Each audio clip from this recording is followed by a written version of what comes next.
नमस्ते दोस्तों, इतिहास की चर्चा में आपने ये नाम बहुत कम सुना होगा। महारानी कैथरीन द ग्रेट। रूस के इतिहास की सबसे महान महारानी के नाम पर जो बात सबसे फेमस है वो ये कि उनकी मौत घोड़े के साथ सेक्स करने के दौरान हुई थी, जो कि केवल कोरी अफवाह मात्र है।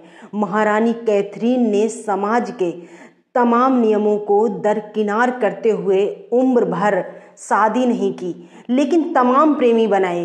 उनके चलते उन्हें बदचलन और ना जाने क्या क्या नाम दिए गए, जबकि इतिहास में ज़्यादातर पुरुष शासक ऐसे रहे जिनकी एक से ज़्यादा रानियां रहीं।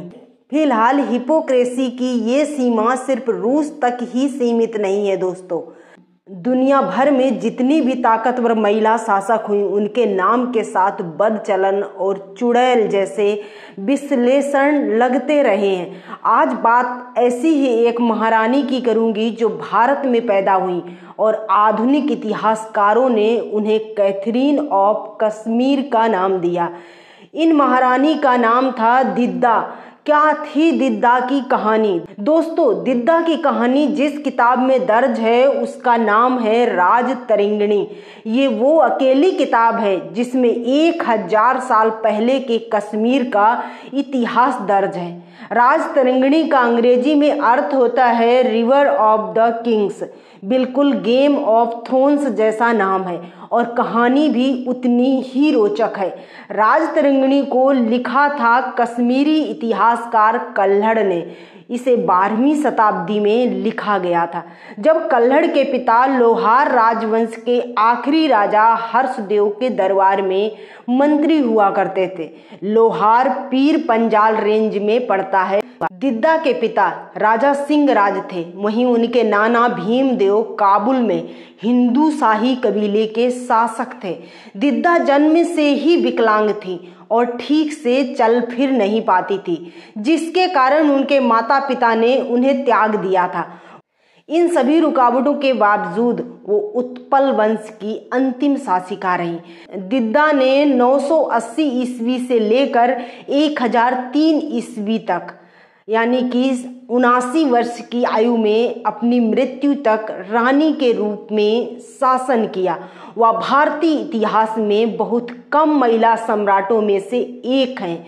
उन्हें कश्मीर की कैथरीन कहा जाता है। वो लंगड़ी रानी जिससे किसी को एक कदम पार करने की उम्मीद नहीं थी। उसने तमाम विरोधों को ऐसे लांग डाला जैसे कभी हनुमान ने समुद्र लांघा था। वह शासन चलाने के लिए साम दाम दंड और भेद चारों का इस्तेमाल करना जानती थी। उसने मर्दों की बिरादरी में खुद का वर्चस्व बनाए रखा। वह भी कम समय के लिए नहीं बल्कि 40 साल तक कश्मीर के सिंहासन पर विराजमान रही। चुड़ैल रानी के नाम से इतनी पॉपुलर क्यों हुई? इतिहासकार डॉक्टर दानपाल सिंह के अनुसार रानी दिद्दा को पुरुष सरदार इतने नापसंद करते थे कि वह उन्हें चुड़ैल और बदचलन तक कहने लगे थे। इसी से दिद्दा का नाम चुड़ैल रानी भी पड़ गया। दिद्दा को अपनी कुशल प्रशासनिक क्षमताओं की वजह से कुछ इतिहासकार उन्हें रूस के जारशाही के दौर में प्रभावशाली रानी रही कैथरीन के नाम पर कैथरीन रानी भी कहते हैं। दिद्दा अपने दिल से ज़्यादा दिमाग से काम लेती थी और किसी पर भी भरोसा नहीं करती थी। बाद में जब मुस्लिम शासन का दौर शुरू हुआ तो कश्मीर के इतिहास से काफ़ी छेड़छाड़ की गई। दिद्दा को चुड़ैल और बदचलन बताने की कोशिश भी की गई, जो सही नहीं है। ऐसा सिर्फ दिद्दा के साथ नहीं है दोस्तों।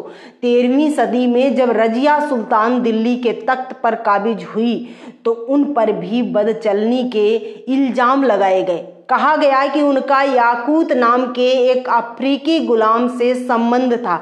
हालांकि ये बात गलत साबित हुई।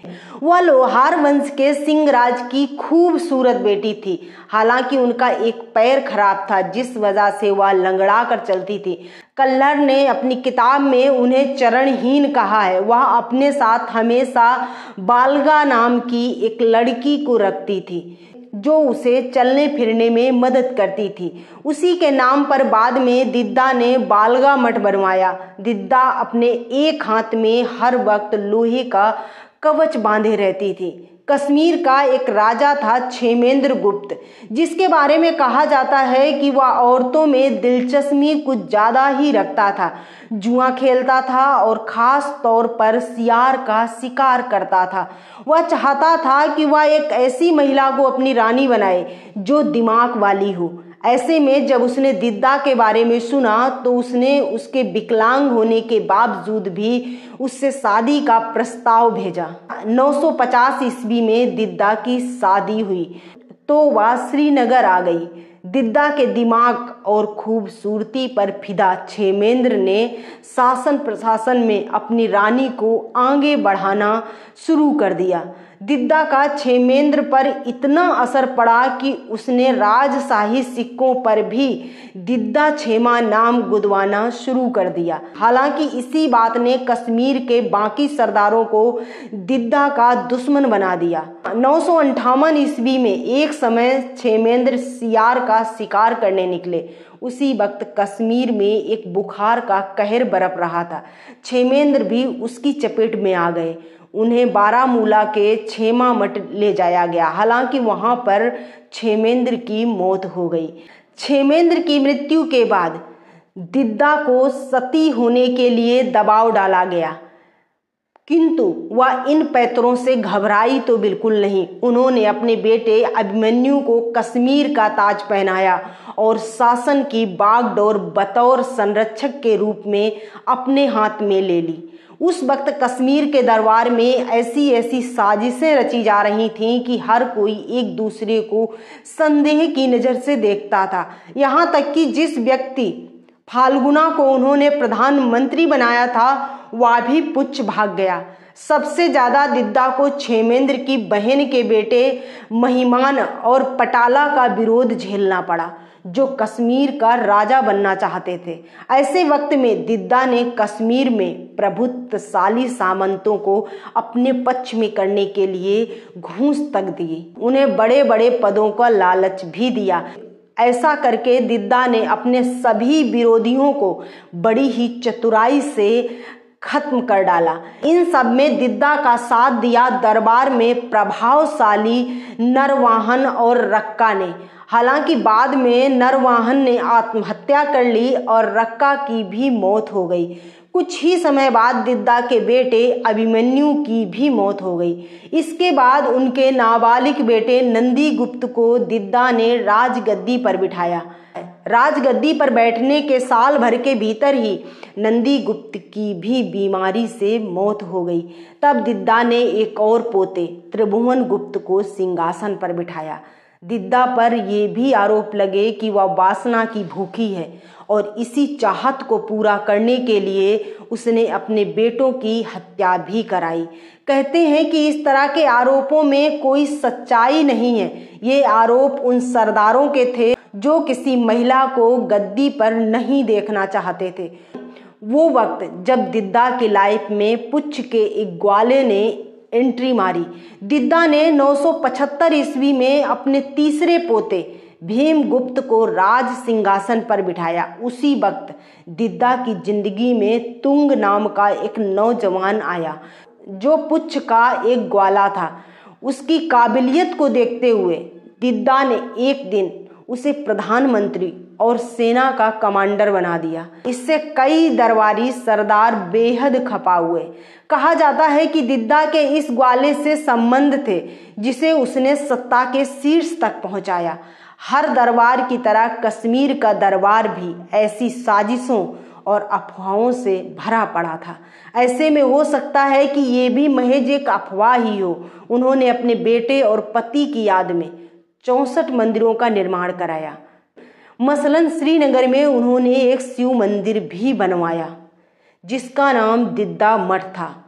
आज भी इस जगह को दिद्दा मर के नाम से जाना जाता है। अफगानिस्तान की लड़ाई में दिद्दा के कौशल और रणनीति का बेहतरीन नमूना देखने को मिला। दिद्दा ने अफगानिस्तान के राजा मुस्मेगीर के खिलाफ लड़ाई का खुद नेतृत्व किया। उसने कुल 500 सैनिकों के साथ अफगानिस्तान की लड़ाई में हिस्सा लिया। गुरिल्ला युद्ध तकनीकी के चलते दिद्दा ने महज 45 मिनट में ही बुस्मेगीर के 38,000 सैनिकों को मार दिया।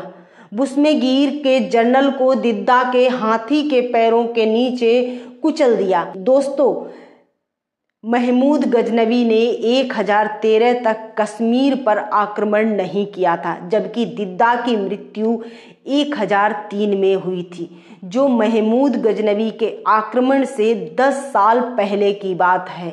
वीडियो पसंद आई हो तो वीडियो को लाइक शेयर कमेंट कीजिए, चैनल को सब्सक्राइब कर मेरा सपोर्ट करें। मिलती हूँ अगली वीडियो में, तब तक के लिए धन्यवाद।